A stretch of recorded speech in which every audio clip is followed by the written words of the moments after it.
మన ప్రభు అయిన యేసుక్రీస్తు పరిశుద్ధ నామములో ఈ పాడ్కాస్ట్ ద్వారా వాక్యం వింటున్న ప్రతి వారికి నా హృదయపూర్వకమైనటువంటి వందనాలు. దేవుడు మిమ్మును దీవించునుగాక.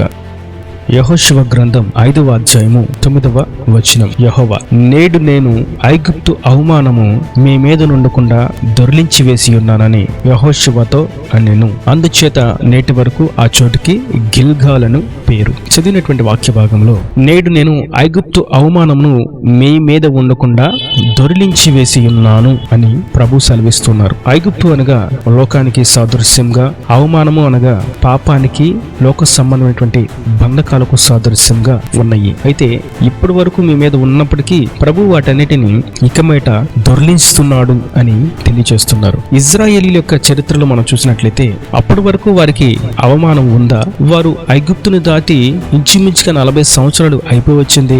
ఇంకా వారికి ఐగుప్తు అవమానం ఎందుకు ఉంది? వారు ఎర్ర సముద్రము దాటిన నాడే స్వతంత్రులయ్యి ఉన్నారు కదా. వారికి అవమానం ఎక్కడి నుండి వచ్చింది అని మనం గమనించినట్లయితే వారి యొక్క జీవితంలోనే అవమానం అనేది ఇమిడిపోయి ఉన్నది. కారణం, ఎర్ర సముద్రమును దాటి ఎప్పుడైతే వారు అరణ్య యాత్రలో నడుస్తూ ఉన్నారో వారు అవిధేయత చేత ఎన్నో సమర్థులైనటువంటి పురుషులందరూ కూడా అరణ్యములో నశించిపోయారు, చనిపోయారు. ఇప్పుడు వారి యొక్క సంతతి, ఒక క్రొత్త తరం ప్రారంభించబడినది. వారిలో ఎవ్వరు కూడా ఒక్కళ్ళు కూడా సున్నతి అనేది పొందుకోలేదు. అనగా 40 సంవత్సరాల సుదీర్ఘ ప్రయాణంలో సున్నతి అనేటువంటి కార్యక్రమం ఇజ్రాయేలీలలో జరగనే లేదు. వారు ఎప్పుడైతే సున్నతి గిరి అనేటువంటి ప్రాంతానికి వచ్చారో, నిజానికి ఆ ప్రాంతానికి ఏ పేరు లేదు. ఎప్పుడైతే వీరు ఆ ప్రాంతానికి వచ్చి సున్నతి చేసుకున్నారో ఇజ్రాయిల్ అందరూ కూడా ఆ స్థితిని బట్టి, ఆ పరిస్థితిని బట్టి ఆ ప్రాంతానికి సున్నతి గిరి అని పేరు వచ్చింది. అయితే ఇక్కడ మనం గమనించవలసినటువంటి విషయం ఏదనగా, ఇజ్రాయేలీలకి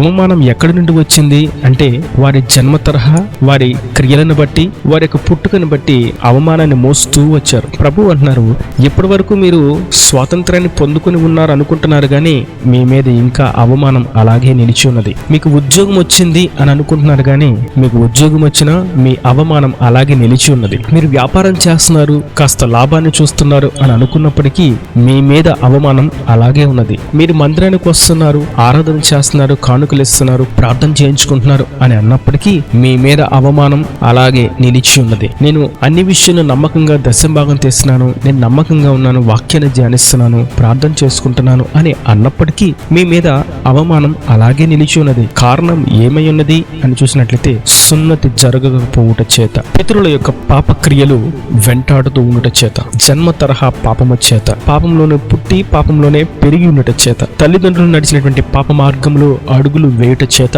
పాపపు అవమానం అలాగే నిలిచి ఉన్నది. అయితే వీటన్నిటి నుండి మనం, ఈ పాపాల నుండి, అవమానాల నుండి మనం విడుదల పొందుట ఎలా? ప్రభువు నేటి దినాన ఆ అవమానాన్ని దొర్లిచ్చి వేస్తున్నాను అని చెప్పారు కదా. ఎలా దొర్లిస్తారు అని చూసినట్టయితే ఈ 5వ అధ్యాయంలోనే 8వ వచనంలో చూస్తాం. కాబట్టి ఆ సమస్త జనము సున్నతి పొందుట తీరిన తర్వాత తాము బాగుపడు వరకు పాలెములోనే తమ చోట్ల నిలిచిరి. అప్పుడు యెహోవా, నేడు నేను ఐగుప్తు అవమానమును మీ మీద నుండకుండా దొర్లించి వేసి ఉన్నాను అని సెలవిచ్చారు. ఇజ్రాయేలీలు ఎప్పుడైతే సున్నతిని పొందుకున్నారో ఆ దినమున ప్రభు వారికి సెలవిస్తున్నారు, ఇప్పుడు నేను ఐగుప్తు మీ మీద ఉంచినటువంటి అవమానమును, నిందను, సమస్తమును కూడా నేను దొర్లించి వేశాను. మనం ఎప్పుడైతే సున్నతిని ఆచరిస్తామో అప్పుడు మన మీద ఉన్నటువంటి అవమానం అంతా దొర్లించి వేయబడుతుంది. అనగా ఉద్యోగం చేసినా, వ్యాపారం చేసినా, మందిరానికి వస్తున్నా, ప్రయాణాలు చేస్తున్నా, స్వార్థను ప్రకటిస్తున్నా, దేవుని గురించి మంచి సాక్ష్యాన్ని వివరిస్తున్నా, పాటలు పాడుతున్నా, ఆరాధన చేస్తున్నా, వాయిద్యాలు వాయిస్తున్నప్పటికీ,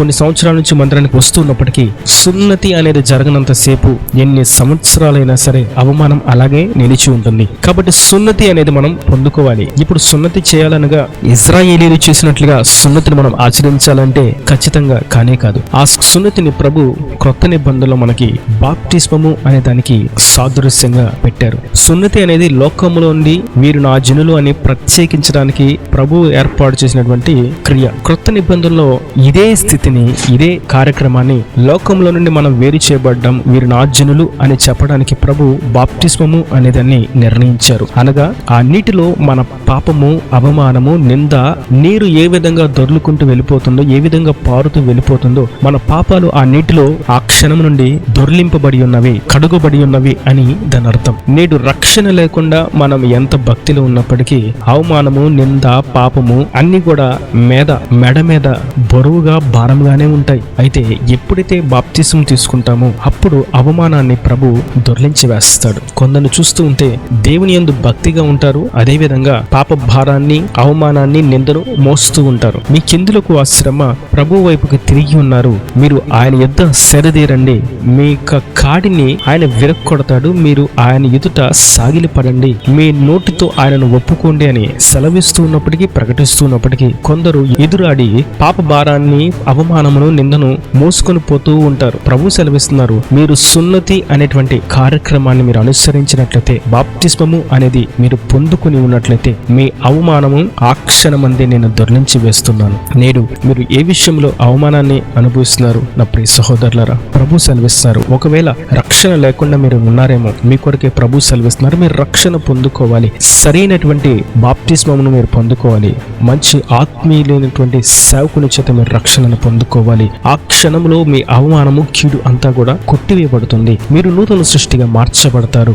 నేను మీకు తోడుగా ఉండి వాగ్దాన దేశంలోకి మిమ్మల్ని ప్రవేశింపచేస్తాను. మీకు ఇప్పటి వరకు ఎటువంటి అవమానం ఉందో, ఎటువంటి కరువు ఉందో, ఎటువంటి నింద ఉందో వాటన్నిటిని నేను పారద్రోలి ఇక మీద మీకు సమృద్ధిని ఇస్తాను. ఒకవేళ ఇప్పటి వరకు ఎటువంటి నింద ఉంది, ఎటువంటి అవమానం ఉంది అంటే వీరి జీవితాలకు బాగుపడవు, వీరికి ఉద్యోగం రాదు, వీరి వ్యాపారంలోకి అభివృద్ధి చెందలేరు, వీరి కుటుంబ పరిస్థితుల నుంచి జయాన్ని చూడలేరు, వీరు పాపంలో నుండి విడుదల పొందలేరు, పాపాన్ని జయించలేరు, ఆ వ్యసనాల నుండి బయటకు రాలేరు, ఆ బంధకాల నుండి వీరు విడుదల పొందలేరు, వీరిని ఆ డ్రగ్స్, మాదక ద్రవ్యాలు కట్టివేసి ఉన్నవి, వీరి శత్రుక్రియలు, వీరి వ్యభిచార క్రియలు, వీరి దొంగతనపు క్రియలు, వీరి ఉద్రేకము, వీరి కోపము, వీరి అల్లరి, వీరి గొడవలు, వీరి సినిమాలు, వీరి యొక్క బంధకాలన్నీ కూడా కట్టివేసి ఉన్నాయి, వీరు మాత్రం బయటకు రాలేరు అనేటువంటి అవమానం ఉందేమో. ఎప్పుడైతే ప్రభు యొద్దకు చేరి నేను రక్తంలో కడగబడతాను ప్రభు అని ఒప్పుకుంటామో నాడు ఆ అవమానాన్ని ప్రభు కొట్టివేస్తారు. ఇప్పటి వరకు నేను ఇటువంటి అవమానాన్ని మోసుకుంటూ వచ్చానయ్యా, నేను పాపిని అని ఎప్పుడైతే ఆయన ఎదుట ఒప్పుకుంటారో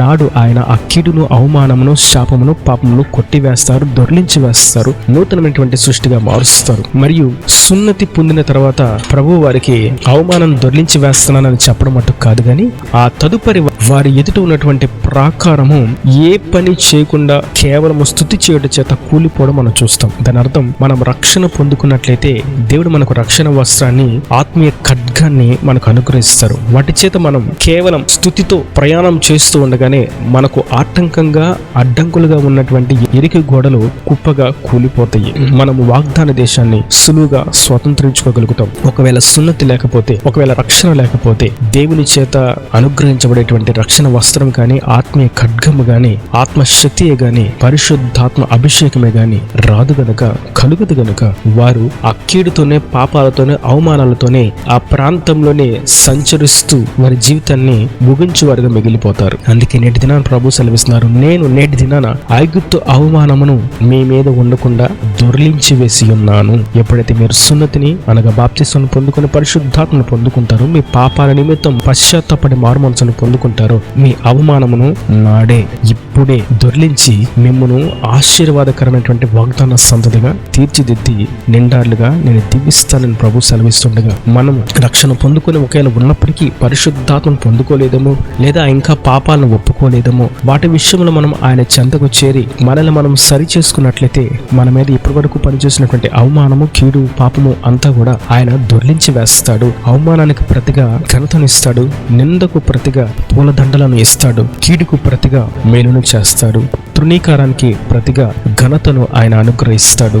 నేను ఒక జనాంగమునకు తోడుగా ఉండి వారికి నేను సహాయాన్ని అందిస్తే, నా కుడి హస్తం వారికి తోడుగా ఉంటే ఏ విధంగా జయాన్ని పొందుకుంటారు, ఏ విధంగా ఆశీర్వదించబడతారు అన్న సంగతి తన జనుల ద్వారా ఆయన చూపిస్తారు. కనుక బాప్తిస్మం పొందుకొని, పాప క్షమాపణ పొందుకొని, పరిశుద్ధాత్మను పొందుకున్న వారంగా, పాపాల నుండి పూర్తి విడుదల, అవమానాల నుండి పూర్తి విడుదల పొందుకున్న వారంగా క్రీస్తు సాక్షులుగా జీవిస్తూ నిత్య రాజ్యానికి, పరలోక రాజ్యానికి వారసులుగా మార్చబడదాము గాక. ఆమేన్. ఆమెన్. ఈయన దేవుడు మాటల ప్రతి వాని హృదయంలో నీరు కట్టి ఫలింపచేయను గాక. ఆమెన్. God bless you. తలలు వంచి కన్నుల ముసటితే మీ కొరకు చిన్న ప్రార్థన. ప్రేమ స్వర్గీకరణ కటాక్షం గల తండ్రి, నా ప్రభావ ఇప్పటివరకు నీ కృపలో భద్రపరిచి వాక్యం ప్రతి ఒక్క బిడ్డని ఎండాలుగా దీవించండి. ఇంకా ప్రభావ నీ జనుల మీద ఇప్పటి వరకు ఉన్నటువంటి అవమానమును, నిందను, కీడును, పాపమును, దోషమును కొట్టివేశాను అన్నారు తండ్రి. నీ అమూల్యమైనటువంటి వాక్కులను బట్టి నీకు స్తోత్రం. వాక్యం ఉన్న ప్రతి ఒక్క బిడ్డకి మీరు ధైర్యమును కలుగు చేయండి, ఉద్యమను కలుగు చేయండి, నిరీక్షణను పుట్టించండి. వారు ఇప్పటి వరకు అనుభవిస్తున్నటువంటి అవమానాన్ని, నిందను, బాధను, కీడును, పాప దోషమును సమస్తను కొట్టివేసి ఆశీర్వాదకరమైనటువంటి జీవితాన్ని వారికి దయచేయండి. ఇంకా వారి రక్షణ పొందుకొని, పాప క్షమాపణ పొందుకొని, పరిశుద్ధాత్మను పొందుకొని సాక్షులుగా జీవించినట్లుగా కృపను అనుగ్రహించి వారి ప్రతి అవసరం అక్కర్ను నీ మహిమలో తెచ్చి అక్కడ రాజ్యాన్ని సిద్ధపరచమని యేసు పరిశుద్ధ నామమున ప్రార్థించి వేడుకుంటున్నాను తండ్రి. ఆమేన్. ఆమేన్.